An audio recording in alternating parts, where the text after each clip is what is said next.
Elections were held in Pakistan quite recently, and MPs in the land of the groomers, as part of the process, made their pitches to the voting public. तो अभी अभी prime minister Rishi Sunak ने ऐलान कर दिया है कि हमारा समर इलेक्शन होगा, जनरल इलेक्शन होगा 4 तारीख जुलाई की 4 तारीख को. The observant out there may be wondering why she appeared to open her remarks with the words Prime Minister Rishi Sunak. Prime Minister Rishi Sunak. The reason is that although this election address was in Urdu, which is the native language of Pakistan, which did hold elections a short while ago, this here was in fact nothing whatsoever to do with that, but in relation to the forthcoming UK general elections, which was set in motion by Prime Minister Rishi Sunak, hence the reference, delivered here by Bradford MP Naz Shah for the benefit of her constituents who don't speak English. If they did speak English, she wouldn't need to speak in their native language. It's fairly straightforward. Unfortunately,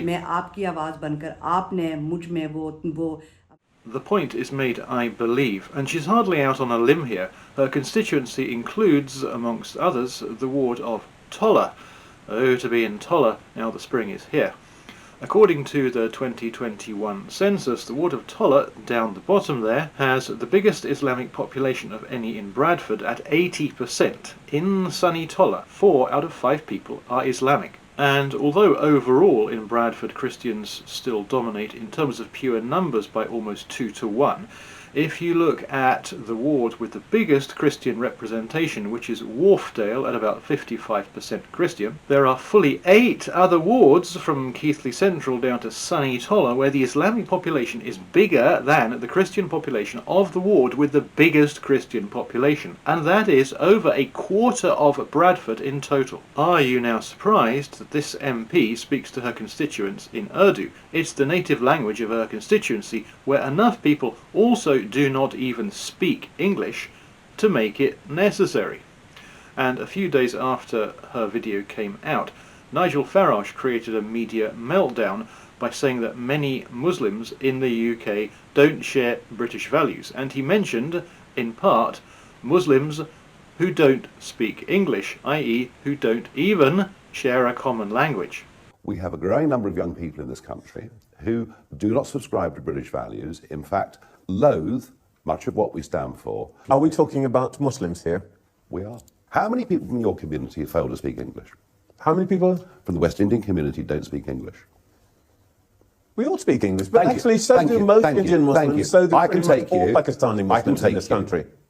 I can take you to streets in Oldham where virtually no one speaks English. I've been there too. Trevor Phillips says, yes, but so do all Indian Muslims and pretty much all Pakistani Muslims, i.e. they speak English. But would the Bradford MP make a video in Urdu if pretty much all of her constituents spoke English? I mean, you could speculate that the ward of Tolla, although it is 80% Islamic, that they do speak English also. But I would suggest that the evidence here might suggest that they don't. And although Farage was somewhat inaccurately reported as having said Muslims do not share British values, implying that he had said all Muslims, Trevor Phillips himself had said very similar things just 8 years previously. Muslims are not like us, and we should just accept that they'll never integrate. He was saying that it was actually disrespectful to expect them to fit in, because that then implies that we're better than them. So his meaning was deferential to them, which Farage's obviously wasn't.